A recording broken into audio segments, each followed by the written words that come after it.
A new report shows that Israel's demolition orders for Palestinian structures in the occupied West Bank have spiked drastically over the past 2 years. Now, Israel's civil administration released the figures on Tuesday at the request of an Israeli NGO called BIMCOM. The figures reveal that the Israeli regime issued a total of 2,141 demolition orders since 2014. The data show over the same period, Palestinians have requested some 1,250 building permits, of which about only 50 have been approved. More than 500,000 Israelis live in over 230 illegal settlements built since 1967 Israeli occupation of Palestinian territories. Last week, the United Nations Security Council overwhelmingly passed a resolution demanding Israel end settlement activities in the West Bank and East Jerusalem al-Quds. Let's speak to Max Igan. He's a radio host and political commentator, and he joins us via Skype from Brisbane. Many thanks for joining us here on PressTV, Mr. Igan. Now, these mass demolitions of Palestinian homes, not granting permits for building Palestinian structures, and of course the illegal settlement activities all go hand in hand in this land grab policy by Israelis.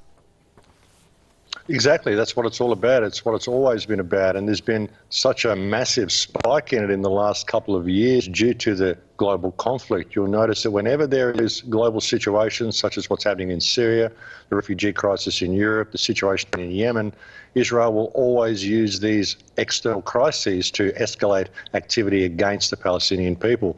And you'll even notice with the bratish nature of the Israeli government, when the UN resolution has condemned their building of settlements, they've just approved, I believe, another 5,600 settlements that they intend to build in the future. So it's like you're telling us that we can't break things. Well, we're going to break more things simply because we can, and that is the problem with it. There has been some hope with this latest UN resolution. At least the United Nations abstained from voting.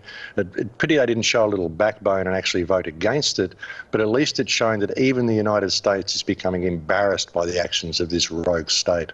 Well, I'll get to the question of this UN Security Council resolution in just a bit. However, getting back to the question of the settlement activities and the demolition of Palestinian homes, as you've just mentioned, there's been a huge spike, specifically when attention is diverted to other crises that are happening within the region or around the world. How imperative is it to keep Palestine part of the global conversation that takes place on such issues?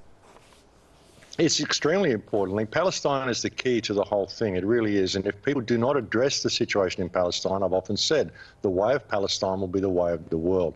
It is really the greatest moral dilemma that we face.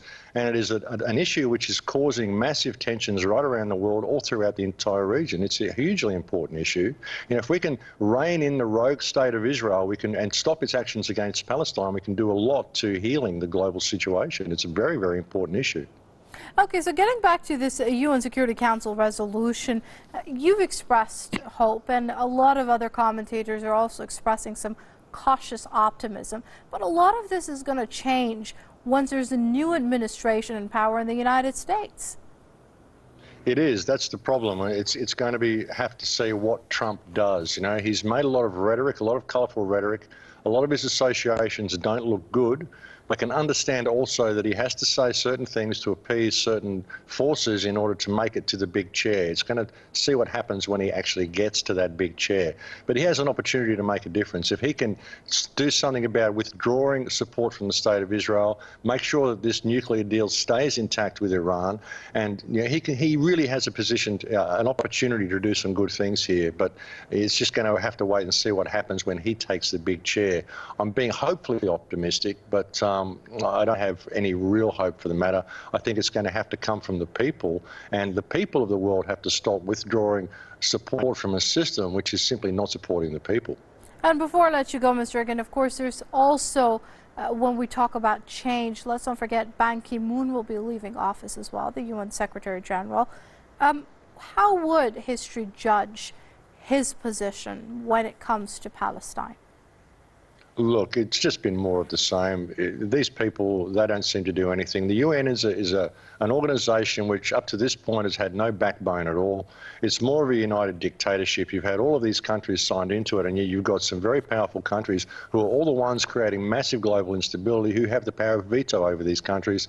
And he hasn't really done anything to alleviate that situation. He hasn't done anything to improve the situation in Palestine. There means, all of the resolutions that have been poured against Israel, these need to be, they need to stand by these. They need to send forces in and stand by them. I mean, Saddam Hussein broke one resolution, and look what they did to him. Israel has broken so many resolutions, and there is never any action against them, and they call themselves the Security Council. It would seem the Security Council functions for the security of Israel. Okay, let's leave it there for now. That's Max Igan, radio host and political commentator, joining us via Skype from Brisbane. Mr. Igan, thank you very much indeed for your comments here on Press TV.